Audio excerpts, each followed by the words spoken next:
Christmas പുതുവത്സര സമയത്ത് മറുനാട്ടിലേക്കുള്ള മലയാളികളുടെ യാത്ര പ്രതിസന്ധിയിലാകും.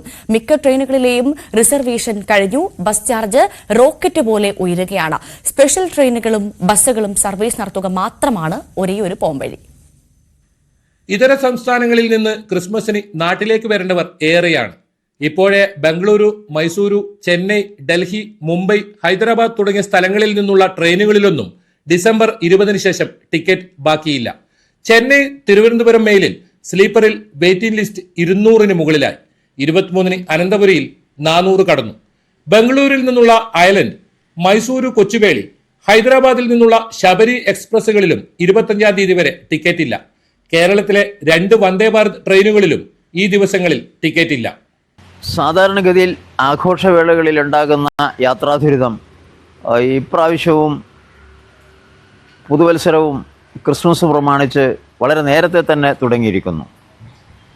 നമുക്ക് ആവശ്യമായ ട്രെയിനുകളില്ല എന്നുള്ളത് തന്നെയാണ് ഇതിൻ്റെ ഏറ്റവും വലിയ ഒരു സവിശേഷത. അതേപോലെ തന്നെ ഉള്ള ട്രെയിനുകൾക്കാണെങ്കിൽ കോച്ചുകൾ വേണ്ടത്രയില്ല. അപ്പോൾ നിലവിലുള്ള കോച്ചുകളുടെ എണ്ണം വർദ്ധിപ്പിക്കുകയും അതേപോലെ തന്നെ പുതിയ ട്രെയിനുകൾ അനുവദിക്കുകയും ചെയ്യുന്നതിന് പുറമെ സ്പെഷ്യൽ ട്രെയിനുകളുടെ എണ്ണം വളരെയധികം കൂട്ടുക. ബസ് യാത്രയും എളുപ്പമാകില്ല. ട്രെയിൻ ടിക്കറ്റുകൾ വിറ്റുതീർന്നതോടെ ബസ് ഓപ്പറേറ്റർമാർ നിരക്ക് കുത്തനെ കൂട്ടി.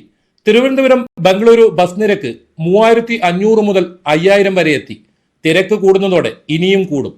ശബരിമല സീസൺ കൂടിയായതോടെ കൂടുതൽ ട്രെയിൻ, ബസ് സർവീസുകൾ നടത്തിയാൽ മാത്രമേ കീശ കാലിയാകാതെ മലയാളിക്ക് ക്രിസ്മസ് ആഘോഷിക്കാൻ വീടുകളിലെത്താൻ പറ്റൂ. KSRTCയും കർണാടക RTCയും കൂടുതൽ സർവീസ് നടത്തുമെന്ന പ്രതീക്ഷയിലാണ് മലയാളികൾ. KV Baiju, news 18, Kasaragod. നമ്മളിപ്പോൾ കണ്ടത് ഇതര സംസ്ഥാനത്ത് നിന്ന് നമ്മുടെ നാട്ടിലേക്ക്, കേരളത്തിലേക്ക് എത്താനുള്ള യാത്രാ ദുരിതത്തിന്റെ കാഴ്ചയാണ്. അതുപോലെ തന്നെ പ്രധാനമാണ് ഈ കേരളത്തിൽ നിന്ന് നമ്മൾ മറ്റ് ജില്ലകളിലേക്ക് യാത്ര ചെയ്യാൻ പോലും സാധിക്കാത്ത സാഹചര്യമാണ്. കാരണം ഒരു മാസം മുൻപ് അല്ലെങ്കിൽ 2 മാസം മുൻപേ ഈ ഒരു ആഘോഷവേളയിലുള്ള ടിക്കറ്റുകളൊക്കെ മുഴുവനായി കഴിഞ്ഞു, അല്ലെങ്കിൽ റിസർവായി കഴിഞ്ഞു എന്നുള്ളത് വലിയൊരു ദുരന്തം തന്നെയാണ്. കാരണം ഒരു ജില്ലയിൽ നിന്ന് മറ്റൊരു ജില്ലയിലേക്ക് പോകാനുള്ള ആളുകളെ സംബന്ധിച്ച് ടിക്കറ്റ് ഇല്ലാത്ത അവസ്ഥയാണ്. ഇപ്പോൾ പറഞ്ഞതുപോലെ തന്നെ ബസ് ചാർജ് ആണെങ്കിൽ കുത്തനെ ഉയരുന്ന സാഹചര്യം. ഇതിനൊരു പരിഹാരം ഉണ്ടായേ മതിയാകുള്ളത് സാധാരണക്കാരെ സംബന്ധിച്ച് വലിയ ആവശ്യം തന്നെയാണ്. എന്തായാലും അത്തരത്തിലൊരു പരിഹാരം ഉണ്ടാകും. സ്പെഷ്യൽ ട്രെയിനുകൾ അനുവദിക്കുമെന്നൊക്കെ നമുക്ക് പ്രതീക്ഷിക്കാം, അല്ലേ?